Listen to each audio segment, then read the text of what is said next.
स्वस्ति नो बृहस्पतिर्दधातु प्रगदशवा मारुताः प्रश्नीमातरः शोभञ्जावानो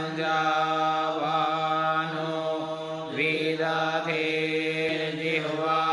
मानवाः सोरचक्षसो विश्वेनो देवा अवसागमनिः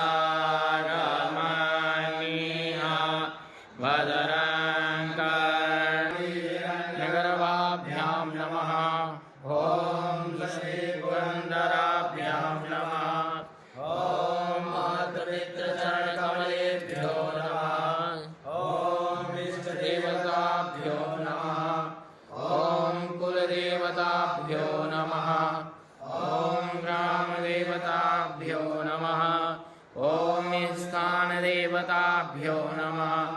ॐ क्षेत्रदेवताभ्यो नमः। ॐ सर्वेभ्यो देवेभ्यो नमः। ॐ सर्वेभ्यो ब्राह्मणेभ्यो नमः। ॐ सिद्धिबुद्धिसहिताय श्रीमन्महागणाधिपतये नमः। करौ संयुज्य भगवान् गणपतिं ध्यायेत। ॐ सुमुखस्यैकदन्तस्य कपिलो गजकर्णकः लम्बोदरस्य विकटो विघ्ननाशो विनायकः धूम्रकेतुर्गणाध्यक्षो बालचन्द्रो गजाननः।